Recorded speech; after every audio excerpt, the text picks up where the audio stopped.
Hey guys, what's going on? Hope you're doing super well. Welcome, Jack. Hello everyone. How you doing, brother? I'm very well, thank you. How are you? I'm sure you're doing very well. I'm doing very well. I know that coming off the back of a very amazing month for yourself, 14K US, I believe. Yeah, that's right. It was like 14,607, so we almost touched the 15,000 mark, but not quite. But Oof. next month we want to double it, bro. Big boy numbers. Well, guys, I wanted to get Jack on today because, in my opinion, Jack has such an amazing, inspiring story, and it didn't all start out that way. And it's been a very tough climb up that hill. And that's my whole purpose of these interviews is just really going into the guts and meats of real people doing this stuff, learning high ticket sales and what their story actually looks like. So, man, let's go all the way from the very beginning. What did you do before high ticket sales? How did you discover it? Like, let's go back there. Well, I started to learn about online money when I was about 19 and I'm 22 now. So maybe 3 years ago. And I originally got into Forex trading and I studied it religiously, quit my job to study it for I was going to be a millionaire within like 6 months. And I was buzzing and I was killing I wasn't killing it, but I was killing the research and I was in the zone, I was in the bag and I was researching, putting in so much work and then just quit because I didn't see the fruits of my labor. And essentially went through like this whole journey going through like became an electrician, done that for a couple of years, working on the tools, working on site, which was pretty shit to say the least. And then eventually I got into door-to-door sales. Originally, I actually started when I was 18, working on a Mm. commission-only basis, doing charity sign-ups door to door. And I was just horrendous at it, man. Like I was so bad. And I thought, do you know what, sales just isn't for me. Some weeks later, or some years later, should I say, I come back to it. And I actually worked for a company in the UK that puts you in housing to do these jobs like all over the country. And I was living in a place called Luton in the UK, and for those of you who are from the UK, know that Luton is a bit of a rough place to be. But thankfully, where I was living, it was like a 5 bedroom house with 3 bathrooms, massive garden. It was so nice, man, and that got me back into the zone of sales because since that was about a 2.5 year gap overall. So all of a sudden, I'd built up I've been on a personal development journey, getting in the gym, meditating, journaling, boxing, kickboxing, everything. So I experienced a lot of growth as a person. So it actually enabled me to get to a next level where I was now comfortable doing uncomfortable stuff. So I jumped back into the door-to-door side of things, and now I had a base salary. It's like 18 grand a year or something like that. And I was buzzing at that. I was like, yeah, this is sick. And like the commissions were something like an extra £300 a month, right? So the pay was so bad, bro. Yeah, over a week, it was maybe like £400, right? And so, but your accommodation's paid for and everything. So it was okay. And the guys that I were living with were like all right for the most part, and we got along really well. Then I got back from the gym one morning because we started at about 2 p.m., worked maybe until like 9 p.m. at night. And I got back from the gym one morning and these man, they're doing silly stuff on the sofa, bro. When I come back again, the lounge is like a homeless person, some really like Jeez. rough people, like from like some like known drug dealers in the area, were just in my house, and I had like all of my DJ equipment in because I'm Wow. a DJ as well. So I had all my I never DJ. knew that. Oh, there you go. Little maybe one day I'll do a set for you, bro. The RSA meetup. Who knows? Very special. I'm looking forward to it. And I was just so paranoid that they were going to start stealing my stuff because I had like quite a lot of sound equipment there and everything. And I was like, nah, I can't be doing this. Like, so I just thought, you know what, I need to get out of this. Like, because everyone else got fired for not hitting their KPI. So I was just left with the team leader and this new guy, and they were just doing the most outrageous, degenerate stuff together. So Mm. without going too much into the complexities of things, like that was just a situation I realized that if I stayed in, I was going to become like them. So I was like, Mm. dude, like I need to get out. So my friend was actually working for a life insurance broker in the UK. And now this life insurance broker is the biggest life insurance broker in the UK. Fucking massive in comparison to like the others. They're like 100x in terms of like their revenue and everything. So they're massive and they work you like a dog every single day. Like 300 to $500 is the minimum expectation. So you sit in there, they micromanage your call times every second. You're on the phone gets monitored. So that's where I learned how to do sales. So Mm. I jumped into that, into the deep end, and then I was just calling old leads that had already been sold, but they'd cancelled their policy. So you called them up again because they were like, obviously they're not warm leads, but they're semi-warm because they know the company, they know who we are. So they'd be about maybe 8 months old. And so you're calling them up. Hey, I've got some new revised options for you, but you're going through this whole pitch, right? And so I started to do pretty well. And they offered me 20 grand basic a year. And I was fucking buzzing with that, dude. I was like, yes, this is the most money I've ever earned. And if you can expect like maybe with bonuses, maybe about 35K a year. So I was like, I'm fucking balling right now. Like literally just thought I was on top of the world. And obviously you get like, you're arrogant, you're this, you're that, because I was just in the zone, bro. I was in my element. And then I started to realize like, oh shit, I'm actually pretty good at this because I know how to Mm. work hard. And from working on a building site, you know how to fucking get a day's graft in, right? So all of Yeah, a yeah, sudden, yeah. just like boom, boom, boom, you're stepping up these levels. And eventually, as the time went on, I worked my way up and I got into the most prestigious team, if you like, within the company where the minimum conversion rate was 85%. So I was sitting there and I would call in these leads, and it's called the rated team, right? So imagine you submit a life insurance policy, and then they have high blood pressure, high cholesterol, diabetes, and all of a sudden their premium goes from £10 a month to as high as like sometimes over £1,000 a month, and you've got to negotiate a middle ground with them, tell them why it's increased. Mm. Sometimes it go up by like £2.50. Other times you're talking like thousands per month. Yeah, yeah. And so I was probably earning maybe like 60 bags a year at that point. Mm. And I worked there for 18 months overall. And then my manager was just an absolute, like, just a specimen. He was just not a nice person at all. Just got, Yeah. how could I say, when people get validation out of taking the piss, like he was that type of guy and it just wore me down, bro. And I was like, do you know what? I'm converting 85% of my leads here. I'm doing so, so well. Why am I working for 4 grand a month, 5 grand a month? Mm. What is the point? Yeah. I knew that there was a next level and I just didn't know what to do. I didn't want to restart all over again with an agency. I'd already tried that. I didn't Mm. want to do Forex again. I'd already put the last 2.5 years in total into sales. So I'm like, I need to figure something out about sales.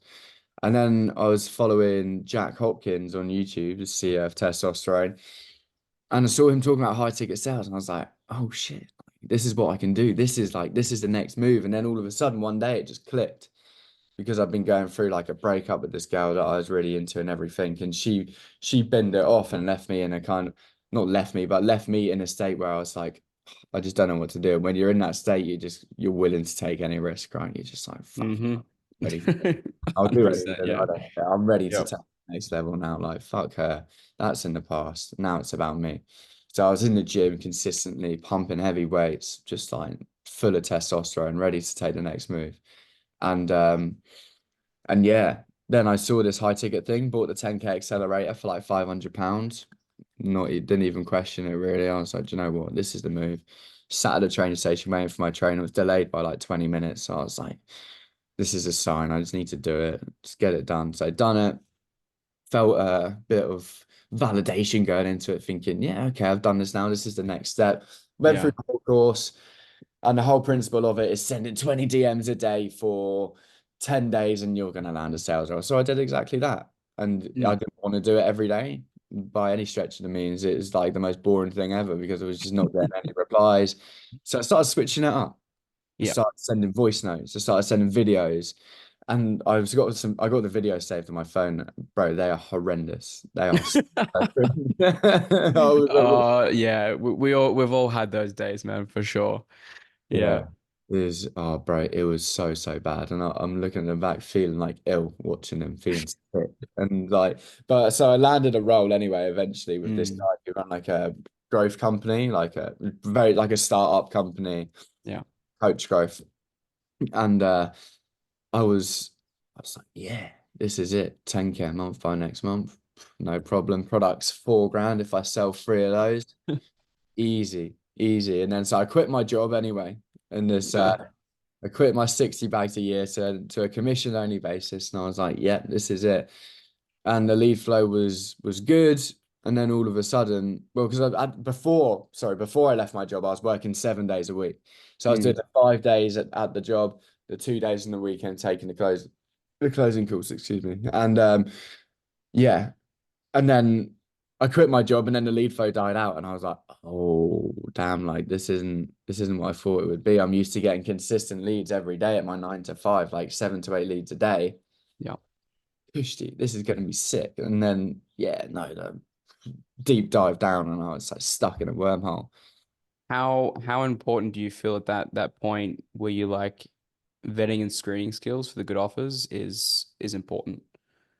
Oh my God. Yeah. And like that, the good offer is the difference between you making enough money to actually be prove to yourself that this works, and the difference between you saying that this industry is a scam. Yep. Because good offers are out there. And I speak to many people. I get DMs, maybe 10 DMs a week about, how can I find good offers? And it's like, you just have to search.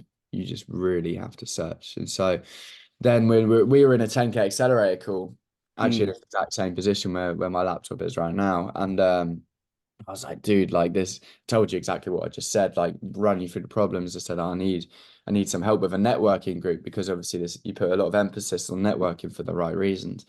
mm, So I was like, okay, cool. And then you suggested the RSA, and I was like, yeah, this sounds like a fucking great idea. I'm gonna do it. And at the time, I don't even think I had enough money to pay it all off. But I think I just told you that I did, because I knew that I needed to take the risk. And I thought by the yeah. time the third payment rolls around, I was going to be like, right, I know I'll have enough money by then. Mm. And then so I joined the RSA, started networking with some dudes, jumping on the calls and just getting in the zone really. So that's kind of like a rundown up to maybe Because November. when did you start the RSA? Like what month do you remember? I think Would it have was been the end of even, October. yeah, around that range. Yeah. So it's Yeah, about about 5 months. 5 months. Yeah, I would say so. And Mm, so I left my job on the 1st of October, and then realized that my situation was not going to be ideal unless I invested more. And so mm, the epiphany came to mind that net people put a lot of emphasis on networking. It's not just if you want to accelerate or jumpstart your networking, you just got to pay. Like, and it's mm, that simple. You just invest the money, because it's like 10x return on investment. You meet dudes in the same space with the same mindset. You're never going to meet those people in your hometown. And then all of a sudden these things started clicking. The pieces of the puzzle were being put together. And I was like, yeah. okay, this makes sense now. Yeah, yeah. And then you talk us through. So you got that first role and you realized, shit, this is not going to make me the money that I want to make. Where did you go from there once you've invested in the RSA? So I got in the bag, started networking, even continuing to networking with people in the 10K accelerator as well, just to see kind Mm, of like just to expand my horizons basically. And I spoke to this guy. He owned an agency, so it's a marketing agency. So I was selling a personal brand growth for a marketing agency, and the products were 5,000 and 7.5K, and I got like 20% and 50% comms on the deals. On the 7.5 grand, he said he'll give me 50%. So I was like, oh my God, wow, this is it. This is the dream offer. This is going to be what I need. So I worked with him for 2.5 months maybe. And like maybe I made 2 grand to like pounds. So like yeah, it yeah. wasn't great, right? And then that's when it started to click. I was like, you can't make good money on every offer, regardless of how good you are, because I knew that I was okay at sales. Like I knew I've got a Mm, proven track record of like consistency, so I knew I could do it. So I was mm, like, why am I not doing it? What's happening, right? And then it started to click, and I was like, it's the offer. And it was a shame, because like I was really good friends. I ended up making a really good relationship with the guy, and we became really close friends. And so I think an important lesson for everyone is that regardless of how close you become with the guy who runs the offer or the girl that runs the offer, don't let that hinder your progress, because they're they probably like you because they know that you can make them money. And mm. like there maybe it runs a little bit deeper, but a lot of the time it's really just based on that. So don't let the friendship get in the way of you making money. And that was a hard lesson. That was a hard string to cut. It really, really was. Absolutely. I mean, it can be feel really tough, and I've gone through that many times. That's why it's like when you guys can come to me and be like, "What do you think here?" I actually had to let one of the guys down on a call recently. He's been working 2 months on an offer that is not going to make him money, but he didn't tell me about the offer in the first place. He's only made like 1.5 grand. And I was like, dude, that's a terrible offer. Mm, And it makes you feel terrible because you feel like you've wasted time and you invest a lot of energy into it. But yeah. it's like it's rather that you hear that sooner rather than later because that can expand your timeline to get success by weeks, a month, months, even up to a year, Mm, depending on how well indoctrinated you are. hmm. Yeah, you're absolutely right, man. And by earning no money, the only thing that I was doing is relying on the little savings that I had.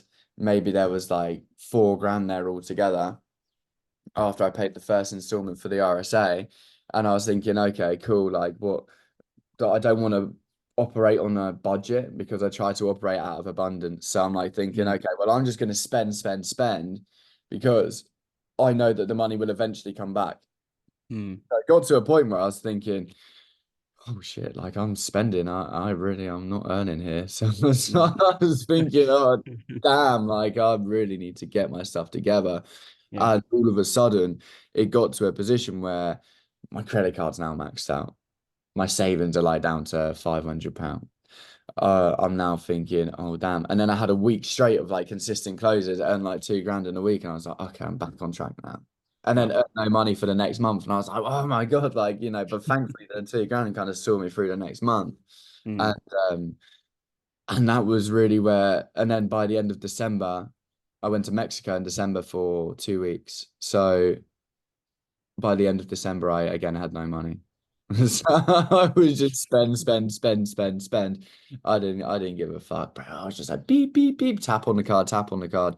Yeah. And it got to that point again where I was maxed out in every area, and I was like, oh, damn, like I need to Yeah. get myself together. So I cut the tie with the marketing agency, and I was like, do you Yeah. know, this is it. This is now where I've got to make the change. And then in the RSA, I saw a job post for V-Shred, and I was like, okay, this is it. So I just messaged the guy on Facebook Messenger, and I was like, dude, this is my track record, XYZ. And then he was just like, oh, do you want to hop on this interview at this time? So I just called him on Facebook Messenger. I was like, I'm not doing that. So Savage. I just literally called him up. I Savage. was like, yo, man, like, boom, boom, boom. And then got the position, basically. Bang. And Yeah. then was this your first or second month closing or third? So November was really when I started closing. So that would have been the third month closing. And an important detail I actually missed out was before I'd gotten the V-Shred offer, I found an offer that was, I won't name it because I don't want to chat a shade on it, but it was just like it was such a like narcissistic vibe. The offer was guaranteed 8 to 10K a month, and be careful anyone if you see recruiters who are guaranteeing you 8 to 10K Yep. a month because it's not always the case. It's really not always the case. 99.9% of the time, it's not the case. Is what I think. When someone is going to guarantee you that you're going to make money, you're going to be pretty skeptical. At least I would hope. But a lot of people still fall prey to that stuff and believe the facade of 8 to 10K a month, 30, 60, 90 days, really easy on the beach. Because it's not all sunshine and rainbows. Like even you now, like you mentioned, you're working pretty hard, right? Yeah, 7 days a week, man. Yeah. And Mm. that'll eventually cut back at some point. But you're in that phase where you have to work extremely hard because you're pushing and pushing and pushing. But how do you think it feels to go from being in debt, right, not knowing how to gonna pay your bills the next month, to pocketing 14.5K in 1 month, clearing your debt, spending more time with Mm. family? Like, how does that really feel? Because as we talked about before on the interview, that mountain, that hill to 10K a month is so steep. Yeah. So steep. So how does it feel like when you've kind of cleared the debts there and where you're sitting right now?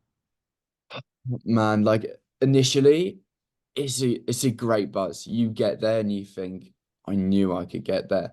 Personality wise, and I was thinking about this last night. And so for me, there isn't a change internally. I haven't changed because to become the version of me that was already earning 10, 12, 15K a month, I needed to become that person before I even was the person that I am now, right? So internally, I needed to adjust myself and give myself the trajectory and a perspective of the person that I needed to become. So internally, in the way that I think, it's not really much different now. It's just a feeling Mm, of fulfillment, feeling of like knowing that I've got there as accomplishment. I'm like, okay, thank God I've actually done this. Because now your whole like once you start going on this journey, you burn the boats, right? yep. That's the only way that you're gonna see success if you burn the boats. For Yep. me, unless you got like family responsibilities and stuff where you're looking after kids or parents or whatever, right? If you're looking after people, then fair enough. Mm, Whereas if you're in a position where you've got no responsibilities, your outgoings are minimal, you got to burn them boats, boy. You got to yeah. burn every single bridge with any type, not necessarily with friends as such. Some friends, obviously, you do, but you got to make sure that there's no way out. Because if this journey is hard and you Yeah. will experience plateau on every single level. And if you're not, and if you've got a way out, then you're going to take it. I can 100% guarantee you that. 1,000%. And I think that's why I wanted to explore your full journey from start to finish, because a lot of people like to see in these case studies and these testimonials that people see online as, cool, we make $14,500 a month now. That's it. But to get there, as I talk about with all my guys, and I've probably spoken to you before you even joined the RSA, was that this mountain is very steep, like very, very steep. In my belief, 10K a month is probably the most hardest milestone. That's why so many people advertise and talk about it. Not for the difficult, like for the lack of information or strategy or anything, but if anything, it's the belief, Yeah. right? And so I want you to kind of dive into and talk about like what were your beliefs coming into this and how have they like shifted and changed ever so slightly, because I remember you talked to me like, "Oh man, I don't know what's going on. Like I'm not making sales and this and that." And I was like, "It's fine.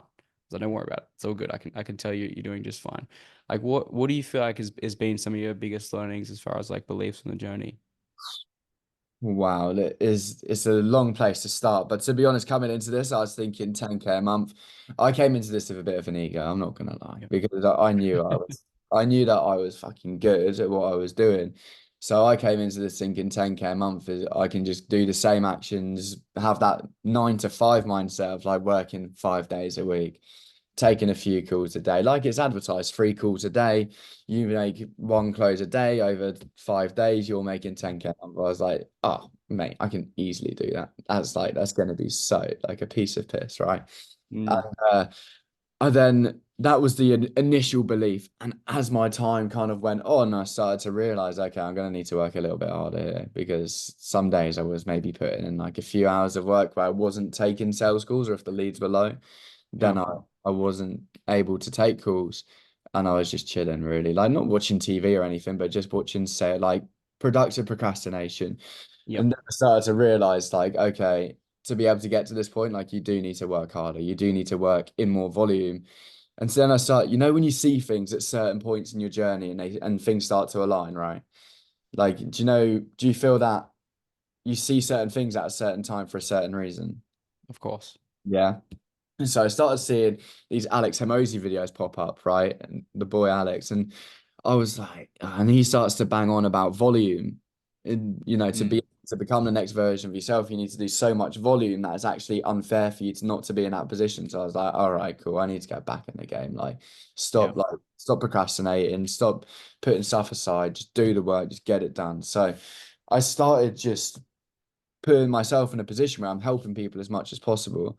And I'm a big believer in karma and making sure that everything kind of loops back around for you. So Yep. initially come shifting from that belief of taking a few calls a day to earning like 10K a month, the belief started to shift. So the more that I could help people get from their position to even where I am, even though I wasn't in the best position at the time, the better luck and the better kind of situations I'm going to have circulating background to me. So I started putting posts in the RSA to say like, hey guys, like if you need any like help or guidance, jump on a call with me. Here's my Calendly link. I'll dedicate a whole day to it. So I booked off my Sunday on and taking sales calls, and I thought, oh, maybe I'll get two or three. But I got 8 calls booked Mm, it in my calendar. I was like, oh damn, like today's going to be a busy day. So it's like 8 hours of back to back, just helping people through. And I got a lot of fulfillment from that. And yep. so all of a sudden, this perception shifted, and I was like, oh, that's how I should take my sales calls, is by trying to help people rather than trying to sell people. And I was Yeah. like, oh, okay, okay. And all of the pieces just is like a light bulb moment. And Mm, I was like, okay, this makes sense. This makes so much sense. And then at that time, that was just before V-Shred. That was maybe a mm, couple of weeks just before V-Shred. And I was continuing to network because I knew this other offer that I was working on, the guaranteed 8 to 10K a month, wouldn't last long. And they had exceptional sales training. I'll give them that. Like their sales training was unbelievable. And also but the actual, they were guaranteed 4 to 6 calls a day, blah, blah, blah. And like, again, that guarantee is just a load of shit. So it was really disheartening because I thought that that was the big break for me. And then yep. every hour I spent on meetings with them or calls with them, like meeting calls or whatever, I felt I was losing money. Yep. So and you were playing in my mind that thing that you say where you're like, if you're on a bad offer, it's not just the fact that you're losing money, but you're also putting yourself back potentially 3 to 6 to 9 months. And I was like, I've got to make a change. And so Yeah. what's Yeah. important to kind of take into account from that, for me, like the mindset shift of like, okay, I need to make a change, was the action on needing to make the change. Because some people, they'll sit there and just in that state of mind of wanting to take the action but doing nothing. So the big thing for me was taking action, shifting, and looking for another opportunity. And then the V-Shred thing popped up. And Mm, again, I feel like because I've been like providing people with so much value that I'd learned and perceptions and helping them through this like kind of beginner stage where they're struggling to do simpler things, yeah. it's fine because everyone goes through that. And I know that I went through that. So I was absolutely happy to help people through that. This luck just came onto me. Yep. And I think that you create your own luck, right? If I wasn't looking for that, then Absolutely. I wouldn't have seen it. And I know a lot of people did miss that opportunity. So I then just got started on V-Shred, quit the other offer, and I was like, this is what I'm going to do full time. And Mm, now it's there. So in yeah. terms, I know I kind of like digressed a little bit, but in terms of like mindset shift, what I realized was I needed to work more volume, more intensity, more dedication, quit the bad habits, quit this 9 to 5 mindset, and just go into it like this is my business. So now I work 7 days a week, and I'm happy to work 7 days a week. It's not like, oh, I have to work 7 days a week. I'm up, I'm ready. I'm like, maybe I'm not necessarily excited every day, but I'm like, I'm ready. Once like I start work at 2 p.m. UK time, which is like 9 a.m. Eastern. So I'm like, okay, when that time rolls around, I mean, in the morning, I'm kind of just like, oh, sluggish coffee, cigarette, maybe Hmm. something like that, right? And then once 2 p.m. rolls around, I'm in the zone. And like Yeah. I'll stay in my room in my dungeon for like the next 10 hours, grinding, grinding, grinding. And in between sales calls, I'm either texting customers, trying to like journal or like write out different objections. Like I'm working for 10 hours straight sometimes, not all days, not all days. I'm not like that crazy. And I don't Mm, think 10 hours a day is sustainable forever. But for a lot of the time, I'm just like everything that I do, I consider as work. Gym, objection handling sheets, watching my own calls, taking calls, I consider that all as work, right? absolutely. And like you're in just a season of work, and that's totally okay. A lot of people like to frown at that, say that it's wrong, or like a really big thing that I told one of the guys recently. Had one of the guys in the community say like, "What are your thoughts on when other people have thoughts and opinions and beliefs they want to project onto you, like Jack, you're working too much, Jack, you're too obsessed, Jack, this, whatever." Really, the biggest thing to understand with that is that you can't really ever take into account. You need to use your own filter when you hear other people's opinions, especially when they're not where you want to be. Because, Mm, how many people have been shouting at you probably this whole time, Jack, what are you doing? Jack, high ticket mm, sales is a scam. Jack, what are you doing? Why'd you mm. quit that job? Right? How many occasions have you had that happen? Right. A fair few. And my to give you like a bit of perspective, my dad has always been kind of like entrepreneurial type. He's never really made like huge amounts of money, but he's always had a business mind. And so my mum is very much the opposite. She likes the security of a 9 to 5, and I'm the oldest of five, right? So like Mm, I have a whole younger tribe under me that I'm also yeah. trying to influence. And so she loves the security of her 9 to 5, but she's obviously got, I don't live with my mum anymore. I live with my dad. So Hmm. the she's obviously got four other kids that she's providing for, right? So she obviously needs that security and she needs that extra element. And so initially when I told her what I was thinking about leaving my 9 to 5, she was like, "Are you sure? Like, you need to kind of be careful. Like, this is very risky. Why don't you just like, just do it part time, but and all of this?" And I was like, "Mum, like, you have to understand, I need to take this risk." And then Mm, all of a sudden she was like, she looked at me as if to say, like, the conviction in my voice sold her, right? And she mm, was like, "Yeah, you do." And she switched all of it in a moment of seconds. She switched and she was on my side. And thankfully, I've got a very supportive kind of friend group and family group. So it wasn't kind of like, "You're never gonna make it." It was more or less of a case of, "Are you sure? Are you sure you're gonna take this risk? Are you?" yeah. And maybe doubting my ability, or not necessarily my ability, but the industry. Mm, This is a big risk. But then it's like, well, what have I got to lose? Because I'm young. I've got no response. everything. You've Exactly. got everything to lose by not doing it because, at the end of the day, it's always comes back to the same quote that I got from one of my mentors is if you're not going to back yourself, who will? Yeah, exactly right. And I think that translates into your sales calls as well, right? And like if you don't back yourself, 100%. Yeah. then just hear that simpiness in your voice of just like, "Oh, please validate me, give me this sale so that I know." But if you know that you're good and you know you got it in the bag, then it's fine.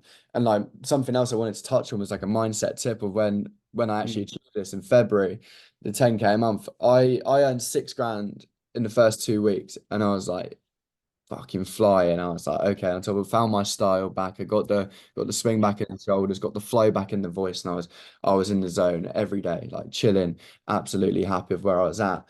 And then a week came by, Monday rolled around, Monday went well. I always like to smash Mondays because I feel like if you win Mondays, you win the rest of the week. So Mm, little side note for anyone who struggles with the week, win Monday first and the rest of the week is piss. So like that's really how you get the momentum going into the week. And so Monday went well like any other Monday would. Then Tuesday rolled around and I made no sales. Wednesday yeah. rolled around and I made no sales. Thursday rolled around. I still hadn't made a sale in 3 days. And I was thinking, oh, well, I'd probably be happy with just 6 grand to be fair at the end of the month. Already admitting defeat. Yeah. I was like, I know from my previous door to door when I was maybe on like the KPI was one a day. So for example, and I get like 4 or 5 in a day. Yeah. And I was like, when I get to two, I'll be like, and maybe there's like 2 hours left of the day, I'll be like, oh, I'll be happy with two anyway. So I recognize that as a thought pattern that's led me to defeat before. And I was like, no, no, no, no, no, no, no, I can't do this. And then I started to realize that there was uncertainty because in January, maybe I'd done like 4K with V-Shred because I'd only worked 2 weeks in January. So I'd earned four or $3.7 thousand.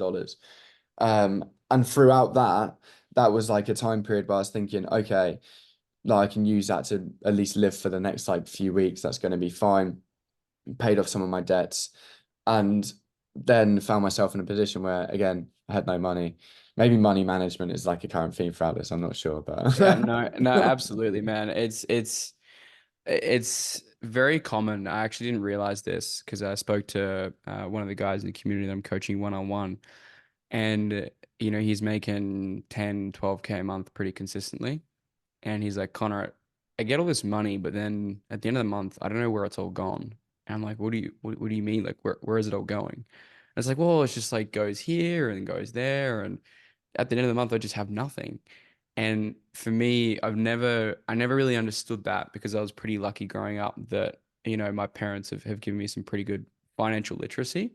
So I've never really understood that. So yeah, perhaps this is something that we're going to be working in the community as we grow it. Just Mm, financial literacy, how to manage your wealth once you start building it, how to invest, things like that, and how to save properly and mm. all those other types of things because it's not something that most people talk about. No, not at all. And there's a difference between operating out of abundance and just being a pure idiot with your money, right? Yeah. I feel like I'm kind of in the middle between that. Like I like to Yeah. think all of this money will come to me eventually, and I know that it will. but I'm also a bit of an idiot with my money. Like if I've got like, I don't care that I've got a few £100 left because I know the money's on the way. So I'm just like, oh, I'll just spend that. Like I know I'm going to make it back anyway. For example, I bought a MacBook like maybe like a week and a half ago. It was like 2 grand, and I was like, oh, do you know what? Like I'm just going to buy it.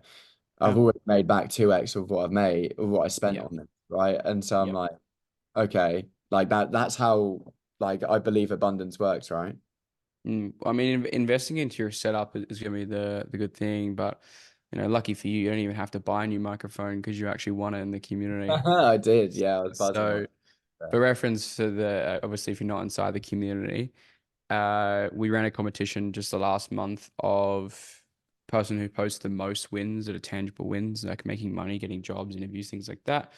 You win a Shure SM7 microphone, which is pretty cool. So you got that, which is very, very cool. But like the you're right. Like investing money into your setup is just infinite ROI because you use it every single day. And Mm. it makes your sales process more efficient and it makes you want to work more. Yeah, and you just get excited. Like I open up the MacBook, it's all clean and sleek, and I'm like, this is just so sick, man. Like I went from £500 laptop that I bought when I started trading when I was 19, so like 3 years ago. And like it was all right, don't get me wrong. And like £500 at that time was like huge for me, bro. Mm. That was like half a month's wages. Do you know what I mean? So like that was a big investment for me, and I kept it for 3 years, and it started to die out. So with a heavy heart, I just put it to the side and just like kind of let it rest on my desk and use it there to reminisce on the times that I knew that I was hustling on, kind of like a dinosaur, if you like. Keep it Um, as a historical artifact. that's it. Yeah, I might even frame Yeah. it one day. I'm not sure, bro. We'll see. We'll see. So, but yeah, one Well, thing I kind of yeah. wanted to touch on before I digress any further. Mm. It's like once I get to that point of like, okay, 6K within the 2 weeks, I realized that there was a lot of uncertainty around kind of like my financial aspect because I had no money again. So I was thinking, okay, I'd already booked a flight to Thailand. So I was thinking, am I going to be able to survive when I'm in Thailand? And then I didn't really think much more of it. So I put it to the back of my mind. And then that was translated on my sales skills because I was on a roll. And then all of a sudden this thought came up, put it to the back of my mind. And I wasn't able to get any sales because people knew that I was just kind of in this weird like uncertainty zone. So I wrote everything out on a piece of paper so I could see it in front of me, wrote out everything that's coming out of my account, everything that's coming in, what I'm going to spend it on, how much I'm going to have left. Then I realized I was like, oh, bro, I'm going to have like 3 grand left. Like, why am I panicking? And that was Yeah. before even earning the 10K a month, right? And I was like, Mm. oh, and then straight away, boom, sold three that day. Yeah, it's so much in the mind. Um, and one of my mentors, I won't say particularly who he is, but if you do research, you find out he used to work in special forces, and there's a lot I've learned from him, but one of the biggest things that I'd probably disagree on is that mindset doesn't matter in sales because it absolutely does. It carries into your tone, it carries into your how you say things, it carries into your whole way that you operate the sales call. Because if you're not calm and you're desperate and you want money, people can feel that through the screen. What do you think of that? Yeah, I could not agree more. One thing that I've started to realize though is like alongside that, and actually I'll answer your question first. And like, yeah, I think Mm. that your the way that you carry yourself is presented in your sales calls. Like naturally, you have to be comfortable with doing uncomfortable things. Like if you want to make sales, how can you expect people to be buying stuff for two, three, four, five, 10, $20,000, pounds, euros, yens, whatever it is, if you haven't invested one singular dollar into yourself? How Yeah. can you expect that to happen? So for me, it's like when I joined the RSA, we didn't even hop on a call. I was just like, bro, just send me the link. I'll Mm. just pay for it. Just Yeah. literally send me the link. I'll do it. No objections, no nothing. I was like, I need to do this because I know if I do this, then I'm going to be able to have more conviction in my ability to be like to relate to people going through that decision making process. And so by being able to relate to people throughout a decision making process, like a sale, getting Yeah. into the state of certainty is not a skill, it's a transferable emotion, right? So if you know that you're in that state of certainty, and that's why writing stuff out is super helpful, because you just write it all out with like a brain splurge, if you like, just on a bit of paper, even if it's just random thoughts, just getting it all out, and then you're at peace, right? So what I've started to realize that a lot of people will use procrastination, and the reason that I realize it is because I've been that person myself. So oh, I drink too much, so it's like I won't do the work, or I'm not fit, so I can't sell a fitness offer, for example. Mm. There's people on V-Shred, and I won't name any, but there's some fatties on V-Shred that are pulling in some paper. Don't get me wrong, man. So it's like, yeah, you obviously you're gonna sell better if you're in better shape, though, right? Because Yeah. you're, for example, if you sell an e-com offer, you probably want to know something about e-com at the same time, right? I Yeah, don't know if that totally. answers the question. And sometimes it doesn't have to be exactly the state that you're in, but the momentum that you have in regards to that area. So it's like even if you are overweight and you're selling a fitness offer, as long as you are in momentum, you're eating right, you're training, you're doing exactly what you're preaching and selling, then it'll be okay. But like if you're just sitting there overweight, not doing anything about it, you eat terribly and you have terrible habits, being able to sell that conviction is going to be 10 times harder. 10 times harder. And I believe that's massively because it's how you perceive yourself to be. Because if you're that kind of person who knows that they're not eating healthy, they're not doing the right things, whatever it might be, you're getting on it, partying every weekend, then you know that you shouldn't be doing that. So straight away, you know that you're not living up to the standards or the decisions that you should. So the way that you put the decision making across is never going to have that same conviction, right? And conviction's a very, very weird concept, and it's something that I've only really started to understand of in the last like month or so, month and a half. Mm. And I've always wondered, like, what actually makes me good at sales? Like, what makes me okay at this game? And I think it's because I know that I have the conviction, and conviction is a subconscious thing. Would you agree? Yeah, and you know where that comes from though, don't you? I mean, in terms, Boxing sorry, comes from boxing because what you can see is I see a very direct correlation to athletes and sales and business because it's the same game. Mm, Because a lot of people, like you mentioned before, take a 9 to 5 mindset or employee mindset into sales. They get crushed because they don't treat it like an athlete. Whereas you've had, an amateur boxing fight, right? You've stepped in the ring, you got punched in the face, right? It's not an easy thing to do for anybody, right? And it's very well respected no matter what walk of life you are, because if you're willing to step in the ring publicly and start getting hit in the face, it's not many people that are willing to do that. And the training required to get to that point, though, is a unique level of discipline that I think that you've brought to the table. yeah, I would actually absolutely agree, to be honest, mate. And so in my first boxing fight, I remember there was about 500 people there probably, and like all of my family were there. I had about Wow. 20 people backing me, screaming my name. And in I've had two boxing fights, one MMA fight, and in my first boxing fight, I'd only been training boxing for like 2 months, but I just stepped in the ring. I was like, I'm gonna do this, Love and it. I was like 6'5", but my weight like 70 kilos, so he's a skinny fella. And he just went 1, 2 straight down the middle, popped my nose in the first round, and like knocked me down. The ref ruled it as a slip, so he didn't even give me a count or anything. I got back up, and I was like, "Fuck, no." And by the end of the fight, like I was just covered in my own blood, and like that embarrassment in front by like losing a fight in front of 500 people and all of your closest friends and your family, as great as like fighting is and everything like that, that embarrassment of losing is so humbling, 100%. right? And so by Yeah. being able to take that humbleness to the table in sales changes the game, right? 1,000%. And what I think makes people, better and better at sales, yes, skills important. Yes, all these other things are important, your mindset and your habits and things like that. But life experience definitely helps. And not a lot of people have the experience of having their nose broken and, bleeding in front of hundreds of people and having to take a loss in the chin like that. And and I spoke about this with a friend the other day, actually, when I took him to lunch yesterday, which was that for where I've gotten to, and especially for where you've gotten to as well, for such a young age is amazing, is I'm very grateful for the ability to create the wealth and have the success that I've had. But I'm even more grateful to have the opportunity to have the journey and the roadblocks and the problems that has created the character that's allowed me to keep it and retain it. Mm, I think it's very, very same for you because so many people, when they get success very easily, they lose it very, very, very, very quickly. mm, Would mm. you agree? Yeah, for sure, man. And like last night, I saw my brother for a bit, and we went and played some pool and everything like that. And it was nice to catch up with him. And we were speaking to some guys in the smoking area, right? And this is a bit of a tangent, but I will loop back in. Absolutely.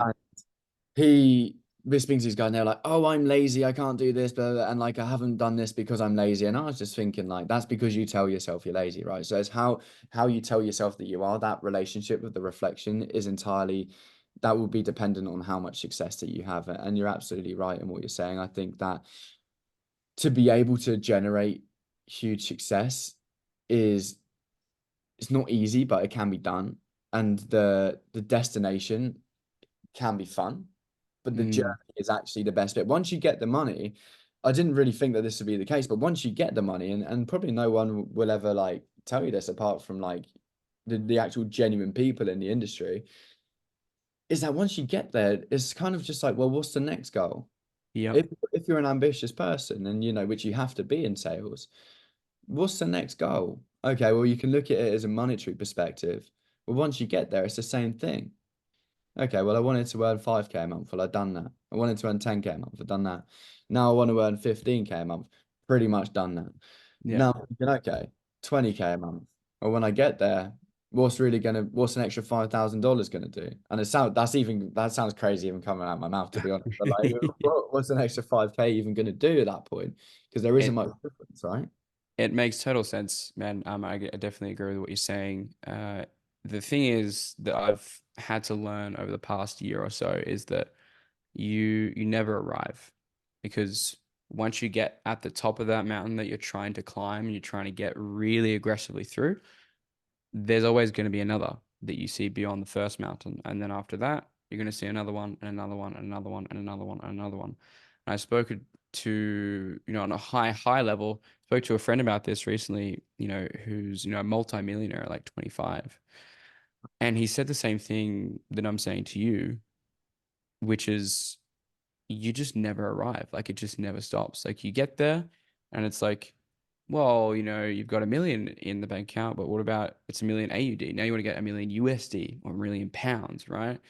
So it always never stops, which is the funny journey and game of life. It's always a constant progression of learning. I think that's kind of what we're here to do. Yeah, yeah, 100%. And you always have to be a student of the game because no one knows the most. Everyone has different perceptions. Even people that I thought were less experienced than me, if you will, and I jumped on a call with them to help them, kind of from an arrogant perspective, like, oh, I'm just going to help this guy out. They actually help me with Yeah. different perceptions that they have, and I'm thinking, oh, okay, like I need to stop being such an arrogant like dude because Yeah. getting perceptions of people who have less experience than me is still possible. Like Yeah. they're not complete noobs in this. And there's something that you said that actually really caught my attention and made me think back to maybe when I was 20 years old, so a couple years ago. And Kevin Hart says something along the lines of there's no light at the end of the tunnel, and it's exactly what you're saying. There's no summits at the mountain, right? Yep. Or there is summits, but there's once there's a summit, there's always another mountain to climb. So you arrive at certain points, but if you stay there, is your choice, right? And so there's no light at the end of the tunnel. However, depending on how curious and how ambitious you are, whoever goes the furthest in the tunnel, whoever digs the furthest, if you like, if you want to carry on Yeah. in this metaphor, is the person who will make it the most.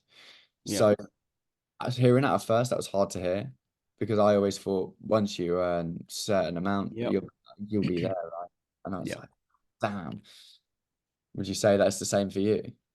Yeah, absolutely, man. And it just doesn't stop, and it's something that I'm still continuing to have to learn, relearn again and again and again. It's a very painful lesson. It's almost like a kick in the guts every time you get to the milestone. It's like, well, I thought I'd feel better, but I don't. Mm, And it feels like the world's going to just solve it for you. Feels like mm, everything's going to be okay. Everything's going to be right. You're going to have no problems. Everything's hunky dory, right? It's never really going to be the case. And referring to what you said back earlier as learning from other people, is I think that's something that's really, really important that I've seen with yourself is putting ego to the side because we don't know what we don't know. And I've had one of the biggest lessons I've had across my journey, which I'm sure is similar for you, is getting comfortable enough in my own skin to where I can say, I'm going wrong, I'm failing, I'm really messing up, and I need some help. Let Mm. me go find and get help from someone who's farther than me rather than just continuing to place my ego. I'm at this stage, I need to do this thing, this right my way. Ego is probably one of the biggest enemies for young people from what I've seen, including myself. Yeah, 100%, bro. And I think like having an ego it can work in your favor. So Yeah, the to have absolutely. an ego is okay if you've got the actions to back it up. And so there's no point having an ego if you're not going to commit to the actions because then you just become a dickhead. So it's like there's a fine line between having something like an ego. Andrew Tate's a perfect example, right? Everyone calls him like egotistical, arrogant, whatever, whatever. He's obviously got a lot of labels, but Yeah. but he's obviously got actions and he's a very, very, very hyper successful man, and so Mm, he has the right to have that perception on money, have that perception on work, and have that perception on people who don't do those things because he's already been that person, right?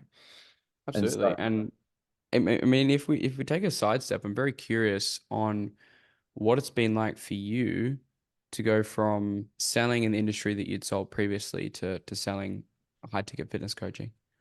but yeah, it's a big change. It really was. And like, I didn't realize the difference between 9 to 5 sales and high ticket closing. And like, Mm. people, even with a proven track record, like I had screenshots of all my conversions and everything, and I was sending them to these people, and I was like, look, dude, like I can do this. They don't care, bro. They do not care. If you've not got experience in the high ticket sales industry, then you're going to struggle to find a closing offer if you don't have somebody there that can hook you up. If you're just going into it kind of like cold DM, if you're going into it bareback, if you like, then all of a sudden it's going to be very, very tricky for you to take that step because Yeah. they don't care. They do not care if you generated 100K a month in revenue at a 9 to 5 job because it's not the same. The No. so different, so Yes. different. And so What's the sale actually been like for you going from like corporate to this? Like how the difference has been? well, the place I was working at, um, I don't think I can possibly name it because I would just I'm gonna throw any option I can. I would just throw so much shade on that company because they just like, as much as they taught me like in terms of like, my own personal development and who I don't want to be, like that, like essentially, right? They make you call people 8 times a day, right? Relentlessly, 5 days a week. Wow. You're Isn't belling that them up. illegal No, 8 times is the FCA is like the Financial Conduct Authority in in the the UK? yeah, yeah. So like they Wow. set, and this industry, this broker is regulated by the FCA because they're huge. They're doing millions, hundreds of millions every month. And the CEO, just sold the company to AIG. So it's like it's a huge, huge thing. Anyway, he that side of things, right? They'll make you call people 8 times a day, so 40 times a week, and at the end of the month, sometimes you're calling people 15 times a day. You're trying to get your sales over the line. You're like harassing them, bro. Texting them twice a week, emailing twice a week, or like once every 2 days. So sometimes 3 times a week, depending on when the days land. And like, to be able, the reason how or the way that I got good at sales was not by learning like all of this stuff, was being able to take on the feedback, right? So like Hmm. you need to have the education first. And Yeah. I remember the first course I bought was Jeremy Miner's NEPQ 2.0, Yeah. and it cost me like 2 grand. And I was on a call with this guy, closer, and I didn't even realize it was a sales Yeah. call for some reason. I just didn't. Yeah. I'm not really switched on like that sometimes. I was like, Mm. and then he closed me, and all of a sudden I'd realized that I just spent 2K on a sales coaching package, and I was like, oh, oh damn, like I didn't realize that was a thing. Now I think back to that, and I'm like, oh, like that was the first time I ever got closed. Yeah. And I think the salesperson is the easiest person to sell, in my opinion. I mean, 1,000% it should be. Sometimes it's not. But yeah, it definitely should be because it's like it comes back to that conviction thing you said about earlier. It's like you have to be your dream prospect. Yeah. you have to buy very easily and you have to have no objections because if you have objections, that's what's going to come up for you. And when you get that thing about objection, you're not going to be able to handle it because you yourself want to think about things and delay decisions and do this and so on and so on. That is absolutely right, bro. Yeah. And so like what I've realized is the objections that you get in your calls are what you're probably experiencing in your day-to-day life. And so to Yep. kind of loop back into your question, the difference between it is that in the 9 to 5 corporate job, you need to sell. Wolf of Wall Street style, Jordan Belfort, in the type of role that I was in anyway, you needed to sell. You Yeah. needed to be enthusiastic, the guy blah, blah, blah, on the phone, you know what I mean? Like walking around, pacing around on the phone. Yeah. Whereas this industry is so different. You need to almost be a coach, you know, Yep. because people are going to have limiting beliefs and they're going to fight you at every step of the way to stay in their comfort zone. So coming in with the perception of, like we said earlier, where you're helping people and you're not selling, but you're helping, you're like, look, I want to help you. Let me help you take this step. Because you can never convince them to go from the bottom of the mountain to the top straight away. You just need to convince them to take the first step, right? A And, thousand percent. right. I would totally agree. And so one thing I'm sure the guys are super curious about that are watching is your transition to Thailand. So you are now living the high ticket closer lifestyle. You're going to be traveling the world, doing all that super cool stuff. So tell us more about that and what you've got planned for that. Well, actually, I'm living in a house with two of the guys from the RSA. We got it Of all course you sorted are. out. They're already out there. And I was like, look, when I get out there, like what sort of accommodation can I sort? And we'll look for a place together. They're like, dude, we'll just get it sorted. By the time you come out there, we'll already have the house sorted. They've got it sorted. Pool, 5 bedroom villa, backs onto the beach. Unreal, unreal. So I'm super excited for that. Now, the funny thing is I was actually speaking to someone in the RSA, and they were saying, I was telling them I'm going to have to work American time zones in Thailand, which is not Mm. favorable. You're talking 9 p.m. to 3 a.m. ish, Hmm. roughly. But to be honest, I don't give a fuck, mate. I'm happy to do that. And that's what you got to do. Yeah. There's a guy called Inder Sam, right? And he's a cool guy. And Yeah. he talks about having a renegade lifestyle. And he's like, to be able to do what you want in life, you do what you want. If you want to work weird time zones, work weird time zones. So I was like, you know what? Like, nothing is going to stop me at this point. Time is my friend. Like, time is on my side. I'm still young. I've got everything in my favor. I've got no kids, hopefully, touch wood. And also in a position now where I'm moving to Thailand. So it's like, Yeah. well, if I'm working 9 p.m. to 3 a.m. and I go to sleep at 3:30, I can sleep till 10, still get 10:30, still get 7 hours sleep, train Muay Thai in the day. Mhm. So that's really what I plan to do. I plan to take sales calls, build. I've started crypto over in the last couple of weeks, which is doing all right at the moment, up like maybe 200% on, Mhm. which is so now I've earning the money. I'm thinking, well, I can't just let it sit. And there's a book that I read called The Richest Man in Babylon. I don't know if you've read it before. No, I've heard of it though. Yeah. I'm not like a religious person as such. Like I don't believe in like God is all one being, but I am very like universal driven. I believe in the universe and everything like that. Mm.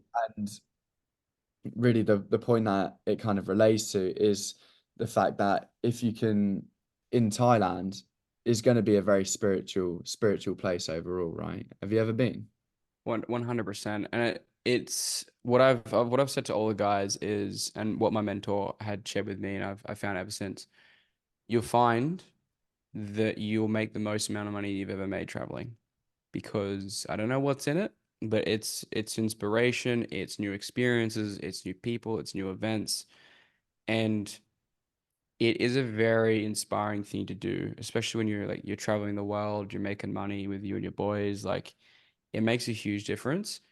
Every single time I've been traveling, I've always made the most amount of money I've ever made. Here in Dubai, here in back in Bali. That was when I was doing like 25K a month in commissions as sales rep. Every single time I've left my hometown and traveled the world, I've always made the most amount of money I've ever made.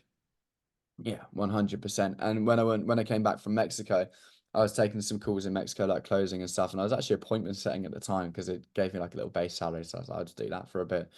Yeah. So I was working there and I was speaking to one of the guys, one of the reps, right? And he was like a super cool guy, jacked, maybe like my height, like 5'10". But his arms, bro, they were like boom, like out, like he was in good shape, right? But he comes from a place in Mexico called Tabasco. And Mm, the floors in his house were sand, right? So he grew up broke. He had nothing at all. Not a dime. And he started to become the best break dancer in his state. So he became number one in his state, right? And then he became a professional MMA fighter in his state, and he also became number one in his state.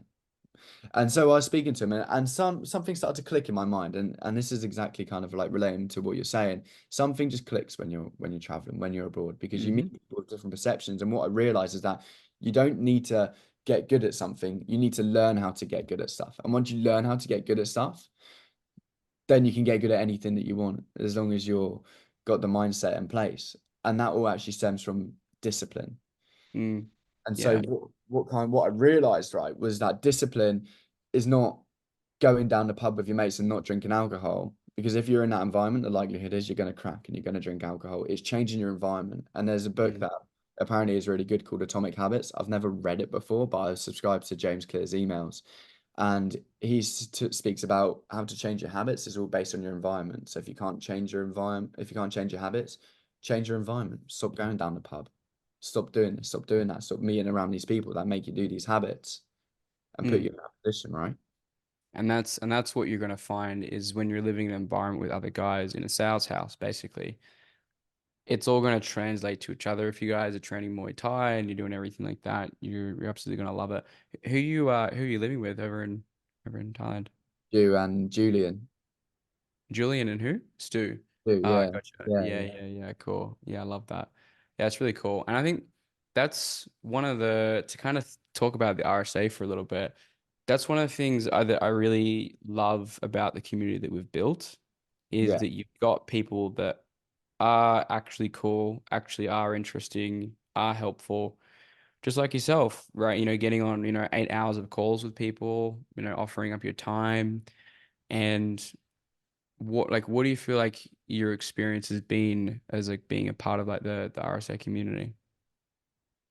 Oof, where do I start, man? It's been a crazy ride. I think since the start, I just kind of put my head down, and I didn't want to be the guy that was leeching of information. And for any of you out there that are like trying to network, I would strongly suggest not just being because as you teach, and I hope you don't mind me saying this, but there's Yeah, yeah. three types of networkers, right? You got I think there's three. Correct me if I'm wrong, but you got the giver, the person who gives information, Yep. the taker, and is there one more? It's I can't even think of the word for it now. It's the neutral. It's like I'll give you something and then you give me Yeah, something. yeah, Yeah, yeah, exactly. And like the do not come into like networking because there's so many people that like message me and all they do is like take. Not it just in the RSA alone, but like on LinkedIn, on Instagram, like people are reaching out to me left, right, and center. yeah, And they're just like, take dog broke, and I ask you like 15,000 different questions. And I'm like, I'm happy to help yeah, also like there's people that will come on and they'll be like, bro, if you're ever in Barcelona, give me a shout. I'll take you to like all the cool restaurants, all the cool bars and stuff like that. And then yeah. they'll ask me questions. I'm like, that's how you fucking do it. That's how you network. So if It's you super can't simple. provide knowledge, what you need to do is you need to provide clarity or give somebody an opportunity, right? Exactly like you say, bro. And so I think the networking aspect was huge. And once I started to realize that, I was like, right, I don't want to be a leech. So I'm going to try and provide as much value as possible. So I started putting together like Google, even if it's not good, right? At Yeah. least you're showing that you're just doing something. You're doing A something. 100%. Yeah, that's where a lot of people go wrong with networking in this space. It's like, how can I take? And where a lot of people going wrong, who implement a lot of my free stuff as well, is like, cool, how can I get a job? That's all that they're thinking of. Like, how can I get a job? They'll directly ask for it. Like, hey man, hey Jack, nice to meet you. One message in, be like, do you know any jobs going around? Like, I've seen that happen more than a few times. And so it's like always because before I even had the actual strategy and structure cracked for you guys in the community, I was just doing that for years. I was just getting on calls with other sales reps at my level and just exchanging value, talking about sales because I was so obsessed with it and I loved it so much that it was literally at the point where it was like my internet friends, right? Because there was no one around me in person that I could talk to about the same issues we're talking about now. Mm, And so it's like when you have no other place to go to, you've got to talk to other sales reps and naturally progress to just talking to everyone in the programs I was doing, right? All the different masterminds I was partaking in. I was always reaching out to people, always adding value. mm, And there was one circumstance where I actually figured this out where there was an ecom coach who's actually a really good friend of mine now, does like $250,000 a month, crazy. And we got on a call together, and for a straight hour, he just had one question about sales management. And for an hour, I just talked about everything that I knew for an hour. And at the end of the call, he said, dude, this call has been so valuable. Like, are you interested in e-commerce? Like, have you ever want to start your own e-commerce business? And he was very willing to coach me on how to start my own e-com business, which I wow. wasn't interested at the point in time. I didn't realize the register was going on. But imagine working with a multimillionaire for free to guide you on a vehicle, all Mm, because you just got on a call and provided 1 hour value. mm, And that's where I think a lot of people mistake thinking about networking because, like I mentioned, it's just always like, how can I get a job? How can I get, like, especially beginners, they're like, cool, how am I going to get this result as fast as possible? mm, Whereas thinking in the longer term is kind of what you need. 100%. And what would you say that your biggest breakthrough in terms of providing value was in networking? I think there was a video that I saw with Tony Robbins speaking on stage, and I'm going to completely botch the quote, but he said something along the lines of, you never have to worry about giving to other people or helping other people because that's always going to come back to you. And that's always been the same principle that I've followed for a very long time, which is like, even if I'm helping somebody in any way, shape, or form, it doesn't matter what it is, monetarily, with information, whatever. Mhm, I don't, I give without expectation. And I've found it always comes back tenfold, no matter what I do. mm, Helping people to the highest capacity has always come back, whether it's monetarily, whether or not it's the people that I meet, whatever it may be. mhm, It always comes back in some way, shape, or form. But a lot of people lack the longer term thinking. And when you are stuck in that survival type mindset of like week by week, month by month, it's very hard to even take that into consideration because you're just thinking about how can I put the food on the table next week. Yeah, 100%, bro. And I think if you go into it with that expectation of like, okay, like this guy's going to be able to get me here, it's just not going to work for you whatsoever. And there's a guy that I was actually speaking to who I networked with on LinkedIn, and he was working for a big SMMA company, like probably one of the biggest, I would say, from a really famous influencer. And I was speaking to him, and like we tried to hop on a call about 7 different times, and like you know how it goes sometimes. It's Yeah. just super tricky to organize it all. And and then one day I was just like, look, dude, like this is what I'm doing. To be honest, this is just long sorting out. Here's my number, drop me a message. We can just talk on WhatsApp with some voice notes or something because LinkedIn is long. And then we started speaking on WhatsApp. He's like, oh my God, dude, like, you know, didn't expect for us to kind of like get on like this, like, and just started like shelling me out all of this stuff and said, if there's a closing position that ever pops up, then I'll give you a shout. Right. And so I think people overcomplicate it. They want to give it, oh my God, networking is providing so much knowledge and all of this kind of like malarkey, but it's not. Mm. It's making friends. And it's as simple as that. Like it's easy to make friends. You just gotta like be likable. And to be likable, you gotta like yourself, right? Yeah, absolutely. And I think that all comes from internal confidence. And for you, like for your experience, you've been in a few, sales mentorships and trainings now. Like, what do you feel that you've found after being working with me for the past 5 months is the difference between what you see in the RSA and everything else in the industry? Oof, I think the RSA is like a complete package, especially if you're trying to go from like zero to hero, then it's a great place to start. And even if you're kind of like halfway through your journey and you're like, okay, like I don't really know, I'm stuck at a certain point, even the psychological aspect of investing into something is 1000% return on investment because again you get that conviction back in your voice. Like for example, one of my boys just joined the RSA and I actually got Yeah. him on a free shred offer, and he's a G, so shout out to you. You know who you are. And he basically he's good. Like don't get me wrong, he's closing and he's doing okay, maybe earning like 3 grand a month average. Hmm. So I've he's just burned the boats. He's just quit his 9 to 5. Now he's in a closing role with V-Shred that I got him onto, right? And again, he can relate that back to that power of networking. You know, we actually met through another friend, and there's a group of three of us, and we're all super good friends. One lives in Germany, I live in London, and the other one lives in Canada. So we've never met, but we're all best mates.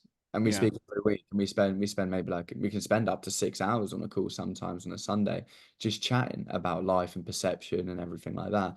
And so what I was relating it back to is the fact that if you want to get to a place where you're stuck, you the the solution, sorry, the solution to your problems is always going to be education, right? And I Yeah. took my brother to Iceland last year for his birthday, and it was a pretty cool trip. And on the flight, he was asleep, he was like knocked out in a chair or whatever because we'd been drinking. So I was sat on the plane just thinking because I like to spend some time thinking sometimes. I think it's productive to like actually get in the zone of thinking. I was like, okay, cool. What is the solution to these problems I'm facing? And it turns out that the solution is always going to be education. Mm. So if you're going to invest in something, why not invest in something that's going to give you everything that you need in depth and then also have one-to-one access to you to answer the questions? Because you're just not, from my experience, you just don't find that anywhere else. Like a lot of times you're going to be put in a Facebook group and it's going to be a dead community. You're not going to be in a position where you can speak to people who are high level a lot of the time. And if you are, then they're going to be super busy and they're going to like fob you off. Whereas in the RSA, I don't know what it is about it, man, but you've managed to build a fantastic community and credit to you, man, because it's helped a lot of people get to that stage. And that must be, well, yeah, I'll ask you, do you feel, how much fulfillment do you feel that that's given you to be able to get to that stage? Yeah, I appreciate it, man. I mean, I talk about in the content all the time. It's like once just fly past, certain numbers and it just becomes numbers in the bank account at some point. And where I truly get purpose at the moment is helping guys like yourself go from that transformation that took me so long to figure out, a lot of money, a lot of time, a lot of opportunity costs, a lot of sacrifices to see, the transformation that you've gotten. For example, started working with me 5 months ago to doing 14K a month. That took me almost like a year and a half to 2 years to get to. So it's like seeing guys like yourself, and all the interviews on the channel that also are coming out very soon as well. It is amazing. And that's where I get my kick. It's like it's very, very, very cool to see guys just massively progress in their personal development, making money online, because I struggled with that journey for so long, man. Making money online is such a foreign concept to most people, such a barren wasteland of just beliefs of getting there. And so if I can help you guys facilitate that as much as possible, that's kind of what fulfills me the most. Hmm. What would you say then that the key component to you was to kind of thinking, okay, I'm going to create a community? Why did you do that? Well, for a very long time, man, I was like, dude, I don't feel like I'm ready to do this. Mm, I feel imposter syndrome. I don't feel like I'm ready to teach this.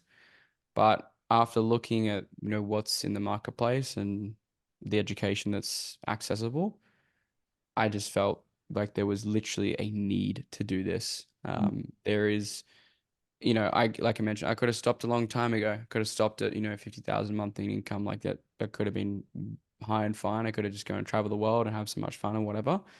But there's just so many people out there like yourself who just want to get the strategy right the first time. mm, And instead of having to waste 2, 3 years like I kind of did in my journey, just mm. constrict that timeline so much because you can't get time back. Absolutely. Yeah. And I always tell people especially on sales calls, you can either invest one or two things, right? Time or money. You definitely don't Hmm. want to do both, but you're going to have to do both in a sense, but either one's going to end up being more than the other, right?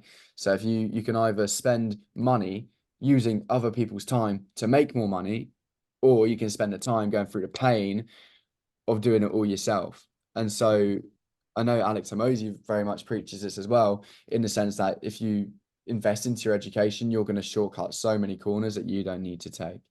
And the way that I like to kind of visualize it is like imagine going through a forest, right? And like the kind of more corners that you cut, the less obstacles you're going to face. So one corner might have like a few tigers and bears that you're going to have to outrun. The next corner might be covered in like massive spiders.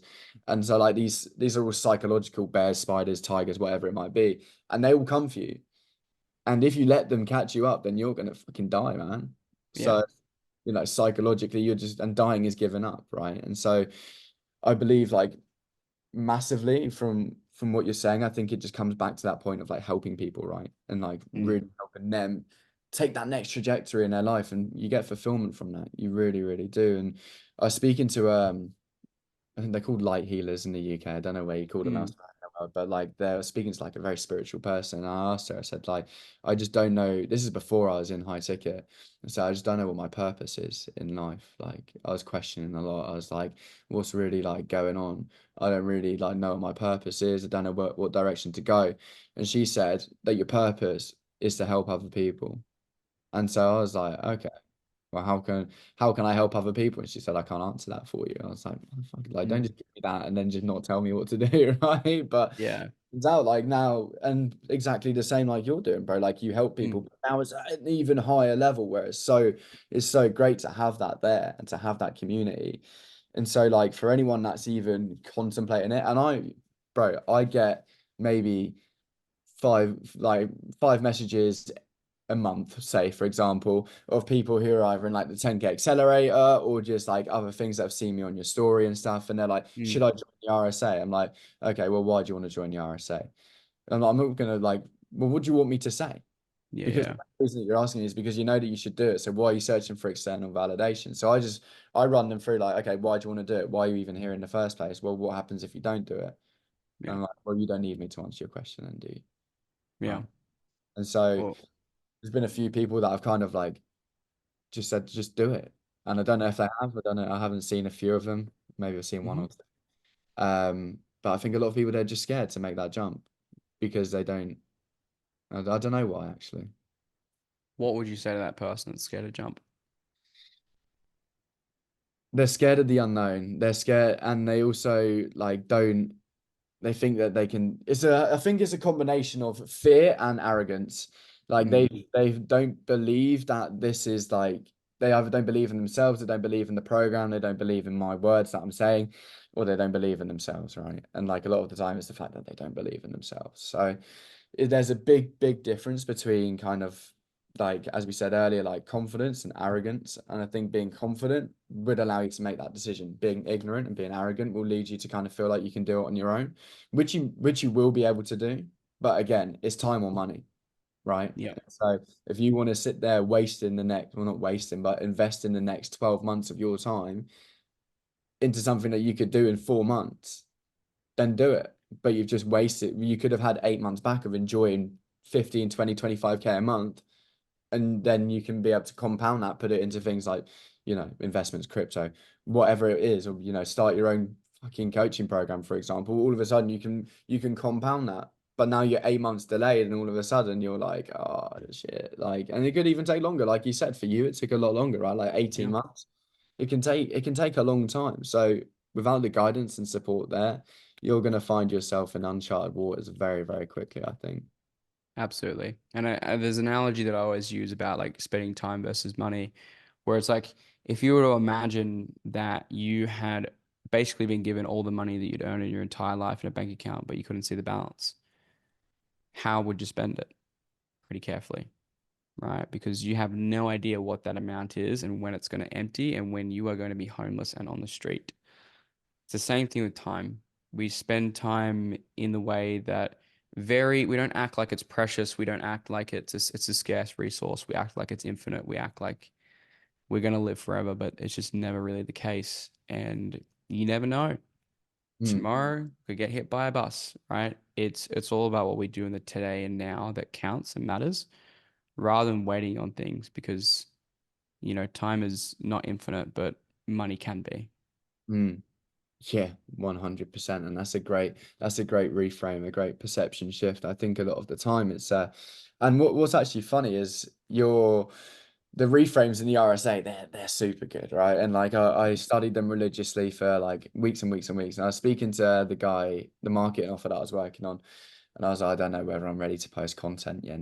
Yeah, I want to be doing like 5K a month before I do it. And he was like, because we role played a lot. So I was like, then he actually said to me, like, well, you're making decisions based off your current perspective, right? You need to make decisions based off your future perspective. And I was like, oh, okay. And so that's what I try to do. In every action that I take now, it's like, okay, what's the future version of Jack going to do?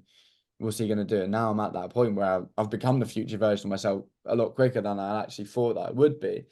So now I'm in the state of just kind of thinking of the next move, thinking of the next plan, like what's next, what's next, what's next. And that can be good and also kind of like hindering at the same time, right? Absolutely, 100%. And I think moving on from there, I think to kind of tie off today, what do you feel if you're going to share one piece of advice or one key takeaway from your journey and what you've learned? Like, what would you like to share with someone who's kind of in that process now and on their own journey? Ooh. I see yourself, what I would share is see yourself as a magnet, right? So if you want to attract the things that you want, then you need to have a pure soul. You need to have a pure mind. You need to be in a position where you cut out all the bad habits. Like the bad habits can come back later if you like, and they might hinder you a little bit. But to begin with, you need to cut out all the shit. Even if you don't have to cut off your friends, you just need to start running faster than them. There's a thing that Tristan Tate said the other day when I saw on an Instagram reel, and he said, you don't need to cut your friends off because the harder that you work, the quicker that you go. Imagine you're running a marathon.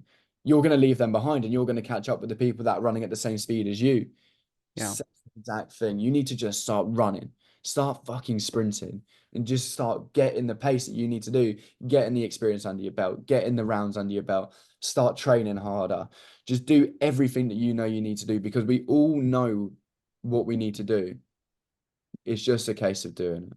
And I think a lot of people, they lack that extra step of commitment. So if there's something that you're thinking about doing, then you know that you need to do it. So just do it. Whether that's joining the RSA, whether that's posting Instagram content, whether that's messaging your family, whatever the fuck it is, just make sure that it gets done. Because 100%. I think that that is going to be the most powerful, because knowledge is not power, right? But when you start applying your knowledge and you start taking action on that, that's when you're going to start seeing the results. That's what I would say. 1,000%. That's a brilliant analogy. I'm going to steal that and use that for sure in the future when someone asks me about friend circles and things like that. So that's really good, man. So sweet, guys. Hopefully you enjoyed that. Hopefully you got a lot of source from this interview. Enjoyed hearing Jack's journey and how you can replicate something similar. If you want to get the same results that Jack's getting, where the link is in the YouTube description, feel free to fill in your information and book a call. Happy to see if we can help you do the same as Jack. I'm also going to put Jack's links down below as well. I'm going to put his Instagram and his Facebook if you want to reach out and connect with him, since he's taken the time to give us such a great interview today. So if you want to find Jack, you can find him there. And yeah, guys, thanks for watching. Yeah, it's been awesome speaking of you, man. No worries at all. All right, see you guys.